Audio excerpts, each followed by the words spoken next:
Starting off this countdown, we have the ancient Egyptians. The ancient Egyptians did a number of rituals after someone died to ensure they made their way to the afterlife. First off, the dead were put to rest surrounded by their personal items. Their tombs were filled with tools, food, wine, perfume, household items, clothes, etc. Everything they believed they would need for the afterlife. In fact, the food was carefully preserved to ensure it would last them for their long journey to the afterlife. Then they had the embalming process and the canopic jars. So the Egyptians made sure to preserve the vital organs for the afterlife. They did this by carefully removing the organs from the dead and placing them in jars. One jar was for the lungs, one was for the stomach, the other was for the intestines, and one for the liver. The heart was always kept in the body though. Again, all of this was done to ensure the individual got to the afterlife with no problem. And lastly, we have the burial mask. People of power were often buried with a burial mask on. These masks were made to resemble the person that they were placed on. It was done so that the spirits would recognize the body after death and help them to the underworld. Furthermore, the mask was filled with oils which helped with the mummification process. And lastly, the Egyptians also created something known as the Book of the Dead, which helped them prepare for the afterlife where Osiris, the god of the underworld, would judge them. Coming in at number 9, we have ancient Greece. And if you guys are liking this video so far, then make sure to give it a big thumbs up because it really helps us out. The ancient Greeks had a quite different view on the afterlife. They believed that when a person passed away, they would take a ferry and go to the underworld to Hades. But no matter if you were good or bad during your lifetime, it was believed that everyone just went down there to the same spot. And obviously it's no sunshine and rainbows down there, it's pretty cheerless. So everyone that was buried had to be done so with a Greek coin in their mouth. This was enough to pay for the ferryman for the trip across the river Styx and to Hades. Well, then the Greeks were like, screw this, why should there be equal misery for all? So then they began the good go on to the afterlife. So from the 6th century BC onwards, they believed that if they practiced certain secret rites, then they would get to go somewhere that was a happier place. Moving on to number 8, we have reincarnation. A number of cultures believe in reincarnation, particularly Buddhists. So they believe that after you die, let's say you have unfinished business left on earth, then your soul will be transferred into another body to enjoy life again. The reincarnation process will continue on and on until you accomplish everything that you believe you have been set out to do. By doing so, you will reach nirvana. It's the end of suffering and a heavenly paradise where your soul can rest. Moving on to number 7, we have the Chinese burial rituals. Similar to ancient Egyptians, the ancient Chinese believed that the dead should be buried with everything they would need in the afterlife, such as their personal property. In fact, people of power were often buried alongside their servants and soldiers. So they would engage in human sacrifice in order to make sure that the individual would be protected by their soldiers in the afterlife, but also would have an assistant there as well. That was until Emperor Yin Shi Huang. When his tomb was unearthed in 1974, they found an army of 8,000 life-sized terracotta soldiers. They were designed to be his protectors in the afterlife. So instead of sacrificing 8,000 people, they just created these ones instead, which is a much better choice if you ask me. Coming in at number 6, we have the water burial. A number of cultures, especially in Nordic countries, engage in something known as water burials. It's a sacred ritual in which the dead are placed in coffins and then at the top of cliffs facing towards water. Or they would place the bodies in something they called death ships. Then their bodies were placed on a river or ocean and pushed out. This was said to give the bodies back to the gods. We're now at our 5th and halfway mark with Jainism. There are approximately 4 million people that follow Jainism. This is the belief that there are a number of gods out there, as well as they believe in reincarnation. Similar to Buddhism, they believe that they will continue to reincarnate until they reach liberation. Liberation is only achieved if they avoid bad karma and cause no harm. Now here's the thing, the reincarnation process is pretty dark. So when people die and don't achieve liberation, they might have to go through 8 hells of suffering before their rebirth. each hell gets colder and colder and gets worse and worse. The soul is subjected to a number of torturous things before they reach the final hell and are placed back on earth for another chance to reach liberation.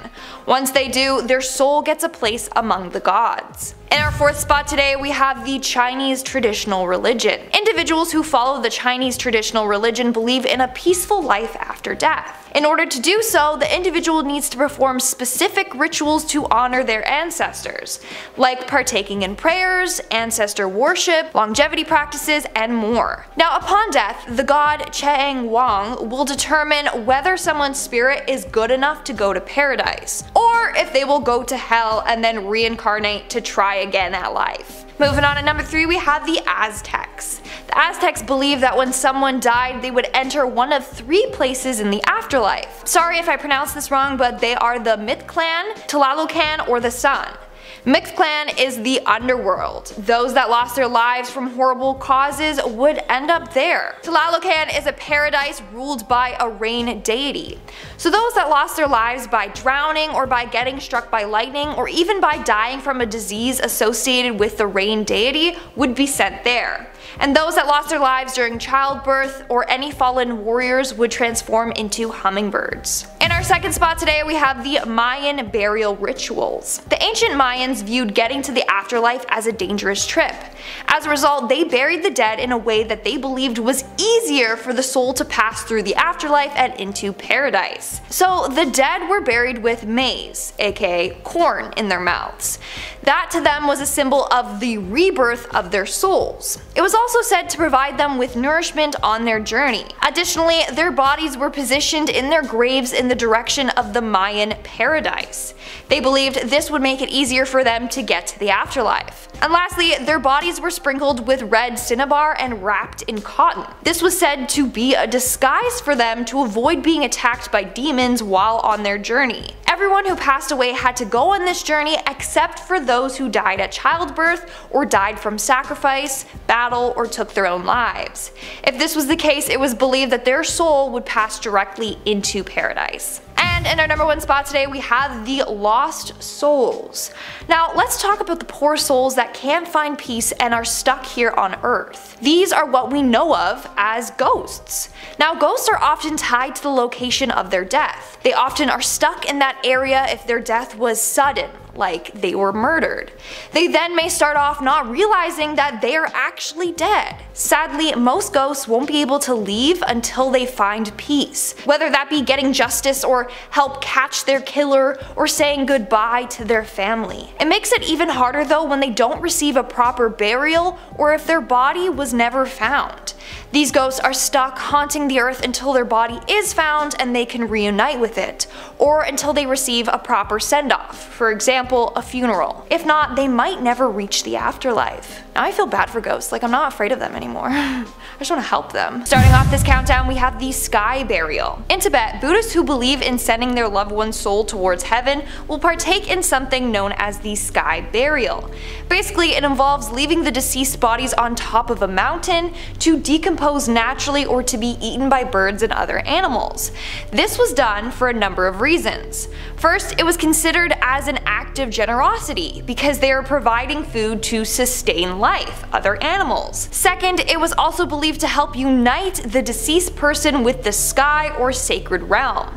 In fact, they believe that when someone dies, their body contains nothing more than just flesh. Their soul has already moved on. So they find that it's okay to give the body away to the animals and help with the circle of life. Moving on at number 9, we have FAMADIHANA. FAMADIHANA is a funeral tradition that is practiced in Madagascar. It involves opening the tomb of the deceased every year to rewrap them in fresh burial clothes. Sometimes it's referred to as the turning of the bones. This burial practice also involves them sometimes spraying them with wine or perfume, and then they rewrite their names on cloth so that they will always be remembered.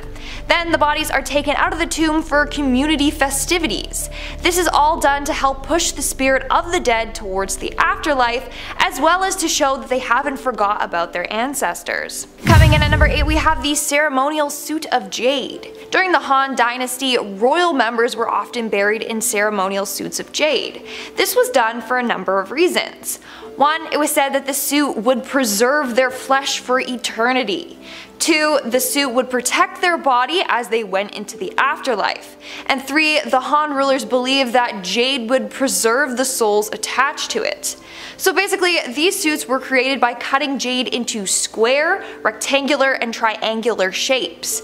These shapes were then threaded with wire together until it made a suit big enough for the deceased's body. The type of thread used to create the suit symbolized the deceased's status. Emperors had their suit made with gold threads, whereas lesser royals had silver and those underneath them had copper. Lowly ranked aristocrats had it sewn together with silk. Because of jade's hardness and durability, they associated it with protection and immortality, hence why they wanted to cover the entire body in it. It would keep them safe and help their soul get to where it needed to go. Moving on to number 7, we have the finger cutting. The Dani tribe of Indonesia would partake in self-harm rituals in order to keep the spirits of the dead at peace and to keep bad spirits from getting to them. Although the Indonesian government banned it, some individuals still practice it today. So the tradition involves women tying strings onto their fingers very tightly until it's numbed. Then they will cut off a segment of their finger and then cauterize the tip to stop the bleeding. This practice is also said to be helpful in allowing physical pain to then help the processing of the emotional pain. So after they did this deed, they would offer their fingertips to the spirits of the deceased to keep them at bay. And then the segments were dried and burned and the ashes placed into their homes to ward off any spirits. In particular, the spirit of the person that had passed. Coming in at number 6, we have Epicureanism. Epicureanism is a religion 300 years older than Christianity, and they believe in multiple gods.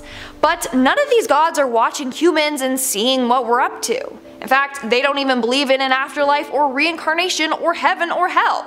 They believe that when an individual dies, that's it. The soul just dies with them and that's all. Sorry that this one is a little depressing.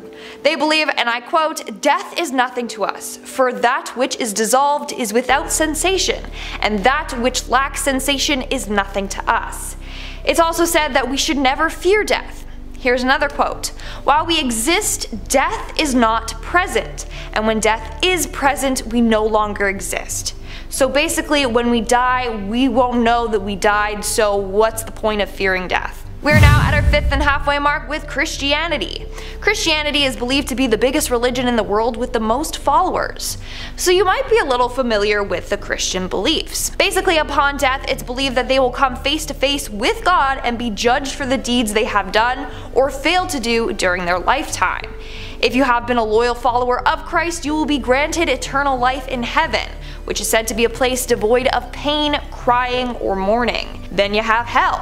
If you reject God, you will be sent to hell. Those that go there are the ones that refuse to accept the happiness that God wants to share with people. Then we have purgatory. Now, not all Christians believe in purgatory, but basically after death, purgatory is a place where people who have sinned can make things right. Once they have done so, they will be granted access to heaven. In our 4th spot today, we have ancient Rome. Back in the days in ancient Rome, they believed that the deceased would live on in the underworld.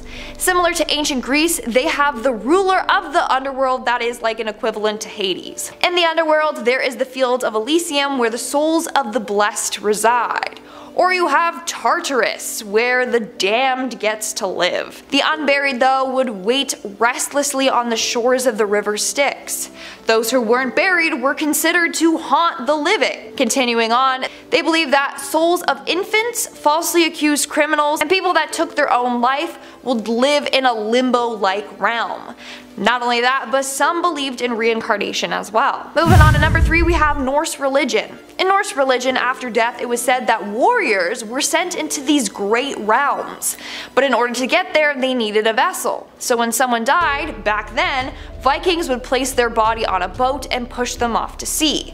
These boats were often surrounded by weapons and goods, even sometimes human sacrifices, all to help them get to their end destination. Not only that, but more wealthy Vikings would actually burn the boat with deceased on them and then push them out to sea. This was done to help their soul get to Valhalla, which was the afterlife designated for those who died in battle.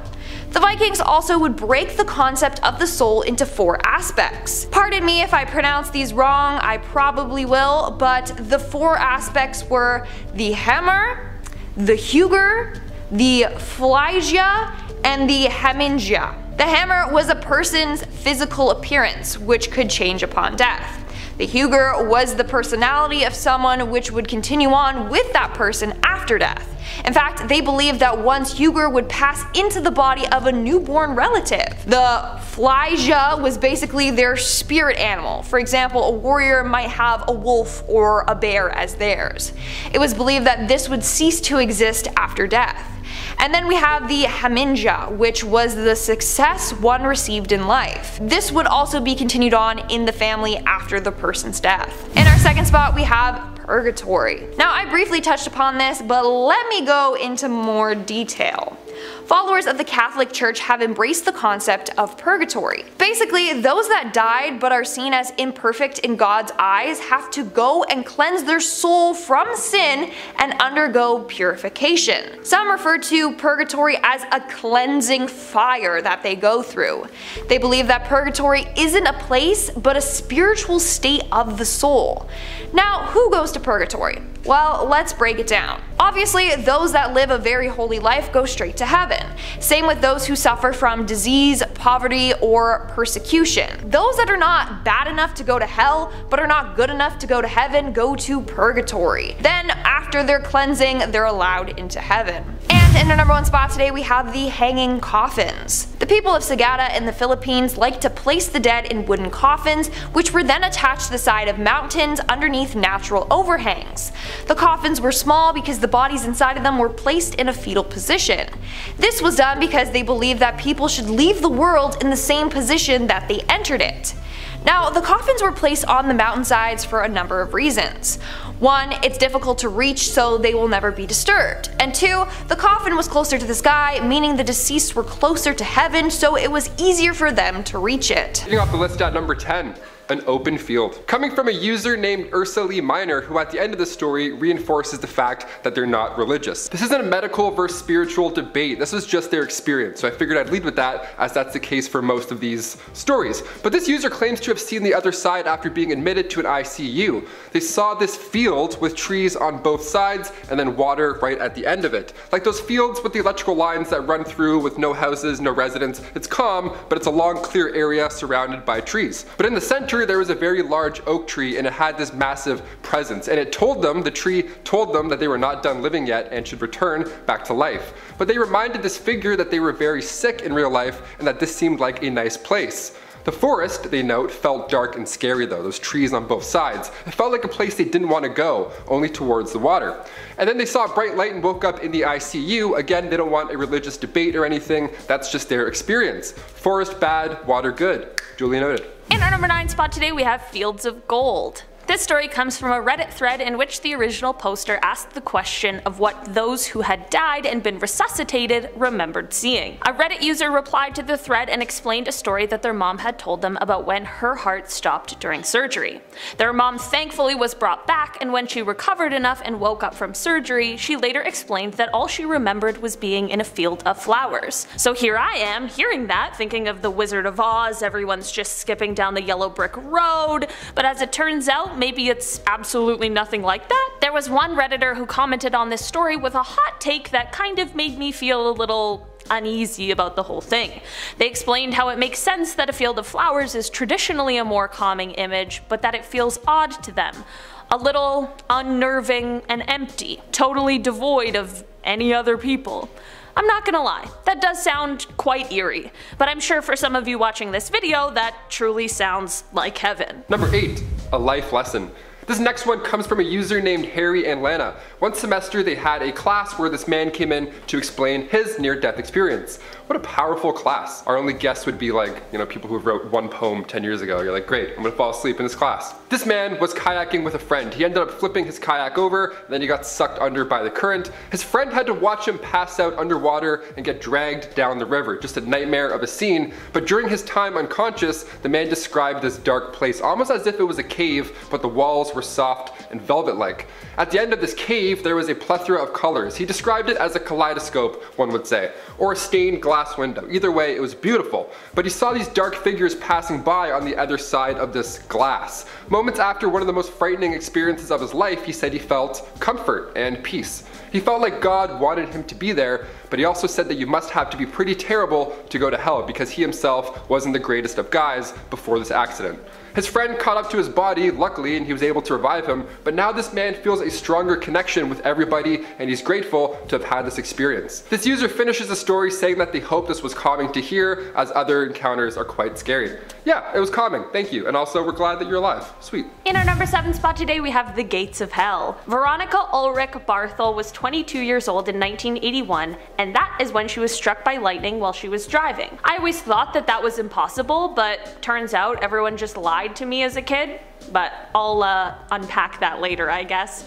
When she got struck by lightning, she began having an out-of-body experience. She said she could see herself holding the steering wheel with burned hands, which sounds absolutely terrifying.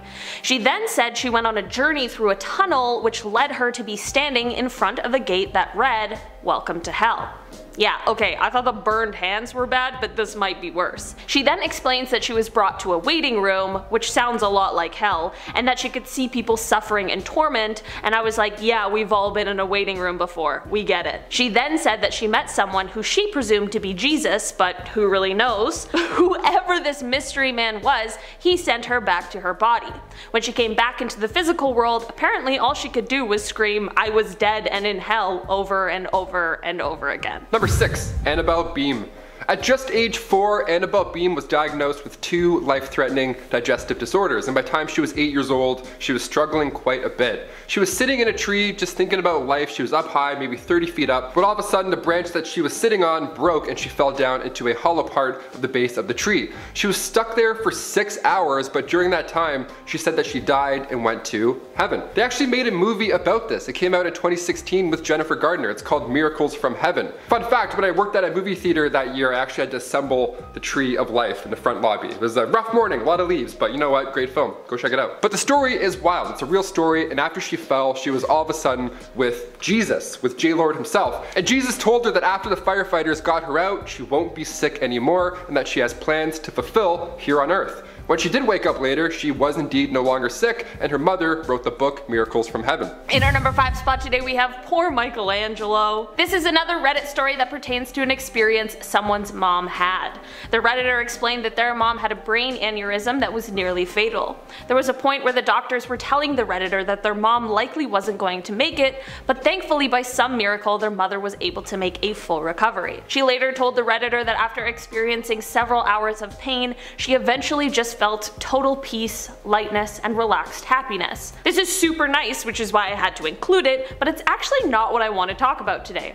The super crazy part about this is that the first words that the Redditor's mother spoke to them when she awoke were, quote, "Isn't it so sad about Michelangelo?" Yes, I was also confused at first, but later in the thread, the Redditor cleared up what she meant. Keep in mind that prior to this terrible incident, their mother never had any interest in art, or Michelangelo for that matter. It turns out, however, that once she awoke, whatever happened or wherever she went, she was given the impression that Michelangelo was essentially treated really terribly and was put under some pretty awful conditions for the 4 years that it took him to paint the Sistine Chapel. The Redditor said that it was so out of character at the time that it was quite concerning, which totally makes sense, but now I'm just wondering if this information is actually true. Number 4. Stay or go. Coming from user Zana Vinovovich, this account takes us back to 1986. Her mother was put under for C-section, and at that time they were in Italy and not citizens, so she also chose to not have a sonogram to determine the sex. So she was put under, and then next you know, doctors are performing CPR chest compressions on her. What is happening? Her mother said that while she was out of it, despite what was happening in real time, she felt also at peace. She was calm and in a very comforting place. She didn't hear a voice or see a tree figure or Jesus, but she felt like she could go either way. She could stay or go. She recalls speaking to this presence that she felt, and she explained how she couldn't go because she had 3 girls to take care of, but at this point she didn't have the 3rd child yet. Interesting. Now cut to 23 years later, she's fine, everybody's fine, but that experience has made an impact on her, of course. So when she told her father about what had happened when she was under, he even said that he himself had a similar experience when he suffered a heart attack. In our number 3 spot today we have 45 years. In 1943, Dr. George Ritchie died of pneumonia, but after 9 long minutes he came back and was sure to tell the tale of what happened while he was gone. He went on to write a book called Return from Tomorrow and My Life After Dying. He recounts a lot of stuff in this book, from an out-of-body experience to meeting people, but the last thing he remembered was meeting someone who he calls God, although it might have been Jesus, or neither. Either way, whoever he met left him with a mental message that told him, quote, "It is left to humanity which direction they shall choose. I came to this planet to show you through the life I led how to love. Without our Father you can do nothing, neither could I. I showed you this. You have 45 years. When he came back to his body, he explained that his throat was on fire and that he felt weight on his chest that was crushing to him. I'm not exactly sure what this message was supposed to mean. I mean mostly the whole 45 years thing. Dr. Ritchie passed away in 2007, which was almost 64 years after his near-death experience, but whatever this message was intended to mean, that was probably the coolest and most terrifying experience in the whole world. Number 2, a long nap. These encounters have a similar comforting theme almost, that in the end, one way or another, there's a good chance whatever you believe in, whatever lies beyond is peaceful. This next one gave me comfort, and it comes from a user named Apple Pasta, also great name. They recall being in a coma after a car accident, and they were legally dead for around 2 minutes. Everybody kept asking them what it was like afterwards, which also don't do that, it's pretty rude. Wait till they're ready to talk about it. And their response was always the same. It was the exact same as sleeping. They don't have much memory of it, but the coma, as a whole, they remember this time where everything felt slow and everything was foggy around them. They also felt like their memory of the event is slowly starting to change over time. Maybe they're convincing themselves what they thought happened, but one thing that they're sure of is the feeling that they had, and that the experience has made them unafraid of death, and at the end of the day, dying is just like a long nap. And man, do I love a long nap. I love that last line, man, do I love a long nap, because we do too. Thank you for sharing, Apple Pasta. Sorry about your accident, and we're glad you're okay. In our number 1 spot today we have Serenity. This story comes from Reddit, and I thought it might be a good note to end off on because although it is a little eerie, there's something comforting about it as well.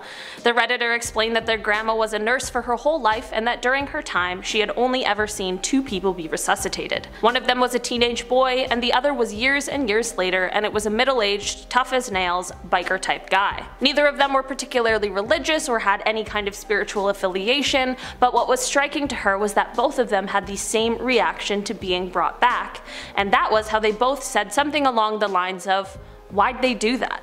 I was so peaceful." See what I mean? A little eerie but also oddly comforting.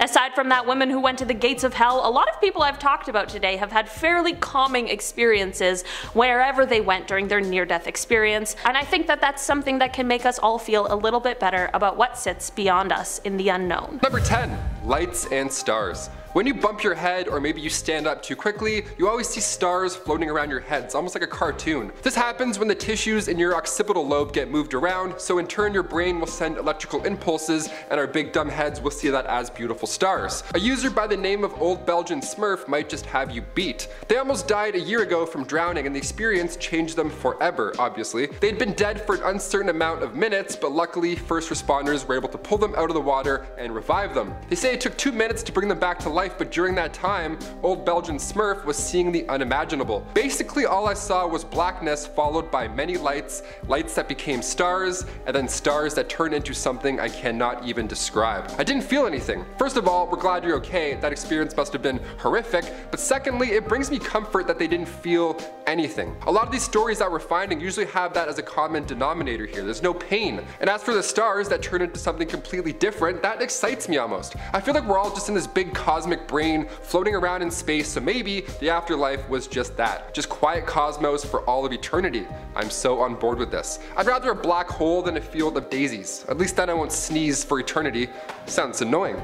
In our number 9 spot today we have Worry Free. This story comes from someone who is explaining a time when they witnessed their frat brother's near-death experience. They explained that this story changed that person's life and probably theirs as well. I don't think seeing someone die and then come back to life is on the list of regular occurrences for people, so that makes a lot of sense. So, this frat brother was clinically dead for 45 seconds. I know that doesn't seem like a lot, but being dead for 45 seconds when you're trying to be alive is absolutely terrifying, I'm sure. The frat brother explained that during this time he had an out-of-body experience where he could see himself as he was over top of the whole situation. He could see the hospital bed and all of the nurses working to bring him back, and from here he says that he slowly floated through the roof and had this feeling of extreme peace, like nothing he had ever felt before. He said he was free of all worry and all regret. During this feeling of complete peace he saw a white light, and then shortly after he saw family members of his that had already passed away. They explained to him that it just wasn't his time yet, and they helped him float back to his body.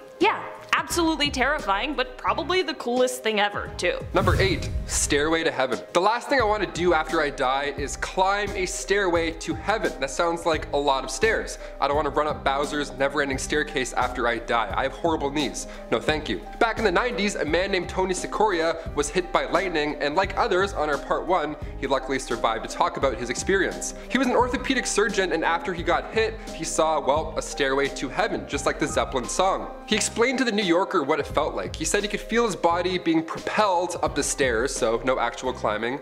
Nice. You're just being yanked by your chest into the skies. No sweat, awesome. But again, the feelings he had were those of peace and love. He said he was overwhelmed by the feeling and that he somehow bought a stairway to heaven, but it was gone too soon. So maybe in your time of dying, you're just dazed and confused. Nothing but a fool in the rain, and then once you pass over the hills and then far away, good times or bad, it doesn't matter. It's just a whole lot of love. Maybe that's the afterlife. In our number 7 spot today we have Doritos and grilled cheese. This story comes from someone who starts off by cutting right to the chase and saying that during their near-death experience they died for 3 minutes. Since this experience, they've always found it weird how people explain that they go to some sort of near afterlife, because that is nothing like what they saw in the 3 minutes they were gone. They said that for them it was pretty much just like sleeping. When they came back they were told how they almost died, and this came as a huge surprise to them, and then everything just went back to normal. They were offered a grilled cheese and they also had Doritos. They end their story by saying, quote, 10 out of 10 would die again. It's just nothingness. Not scary at all. That is oddly comforting, although a little eerie, but I have one question. What kind of Doritos? If it's Cool Ranch, that's how you know you're in hell. Might think twice about those sins next time. Number 6. A black bubble. This one comes from user Maggie Does Meow Often. Again, these online names are great. All these serious stories and their names are just so fun. I love it. They shared their story online and it happened when they were 13 years old. They were riding their bike and right before they got hit by a car, they had a feeling. It's almost like they knew it was going to happen, which is terrifying. Now of course, right before, they had no time to react other than brace themselves. But all they remember after being hit was being in this state of pure silence. They couldn't hear, they couldn't smell, or they couldn't feel anything. There were no thoughts, their life didn't play before them like a James Cameron movie. It was just this black bubble of nothingness.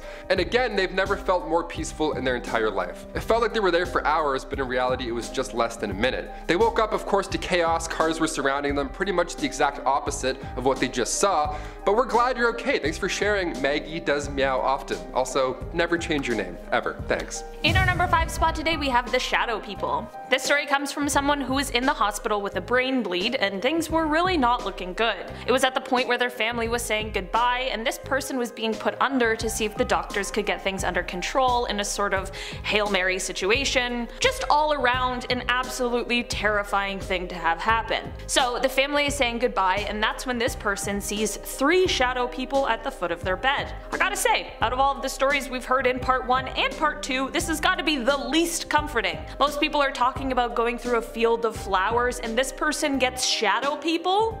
Wow, a little unfair. So anyway, this person asks who these shadow people are, and their mother tells them that they're angels because really what else do you say? The person who was seeing them thought that they may have been their passed on relatives who were getting ready to bring them to the other side. Either way, it must have been so scary. In the end, this person ended up being okay because the doctor's work was successful and they lived on to tell us this super creepy story. Number 4. Family visit. This next one comes from a user named Hopeful Husband. Okay, not a silly name, more of a adult one. We're doing it. And it gave me goosebumps the first time I read it, I'm not gonna lie. And so in part 1 of this list, we had mentioned a field of flowers more than once, oddly. And for this next one, well, we're gonna do it again. They were pronounced dead twice when they were 16, both in the same night. They were in a car accident, and then right after impact, their great-grandmother pulled them out. She pulled them out of the car and they went for a walk through a peaceful, you guessed it, field of flowers. When they woke up later again in the hospital, great-grandma was still there, but this time she was at the side of their bed. She had told them to pass a message on to their mother saying that everything was going to be okay. Their great-grandmother had actually passed 6 years prior, and even before so, she was bedridden after a stroke, so this user never saw her walk or even heard her voice before this day. They said it was amazing and beautiful. All these stories are heartwarming because even after getting in a horrible car accident, they still end it by saying it was amazing and beautiful. This is making me feel better about the afterlife, I gotta admit. Thank you, hopeful husband. You've now made me a hopeful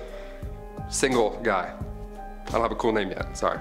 In our number 3 spot today, we have kitchen nightmares. This story comes from someone who had a near-death experience as a teenager. They were climbing on top of the kitchen counters to grab something from the highest shelf, and I'm here to tell you, just get a stepping stool for the kitchen. I feel your pain, but you just gotta do it. It's worth it every single time. Anyway, so I'm sure you know where this is going, but they slipped off of the counter and went headfirst into the marble floor. Next thing they knew, no kitchen, no marble floor. Instead, they were now walking barefoot in water. That sounds nice and peaceful. From there they looked to the upper right side and there was a bright light. We've talked about a bright light a few times and it really is one of those old movie tropes, but perhaps it's based in some sort of reality? I'm not sure. Inside of this specific bright light, however, there's a hand poking out that is making a come here gesture. They begin walking towards it, and it's at this moment that they realize just how peaceful and relaxed they are. They said that it felt like it was the best deep sleep ever. They remember saying to themselves, man, this is awesome. I never want to wake up. And right in that moment, they're jolted awake. They were brought back to where they were when they left to go to that peaceful place and were later told that apparently they were stiff and cold with no heartbeat. Thank goodness they came back and hopefully they got a stool after that. It is so creepy to hear these stories, but sometimes ones like these are just so comforting to hear. Number 2, there and back again. Coming from user Mr. Teabag, favorite name thus far, they were electrocuted twice, and the first one killed them, the second one brought them back to life. It was over 13,000 volts, and right after they got hit, they recall entering this darkness. They said it was the darkest dark and the most silent silence. As they felt themselves dying, they didn't care. Yeah, you heard me. They felt nothing. Even time itself was distorted. It felt like hours, but in reality it was only about 30 seconds. It felt like their body was floating towards something specific. They felt themselves ascending back to their own body in reality. So they died, and they were floating around for a bit, and they floated back to their own soul, which is so creepy. As soon as they got close, they felt the worst pain ever as they were coming back to life to face the electrical burns that killed them only a mere 30 seconds ago. Well, we're happy you came back. Thanks for sharing, Mr. Teabag. Also, that's pretty frightening that you saw your own body. I've seen myself when I'm dreaming sometimes in like third person, and now I'm gonna start looking into that. That's a bit eye-opening. Thanks.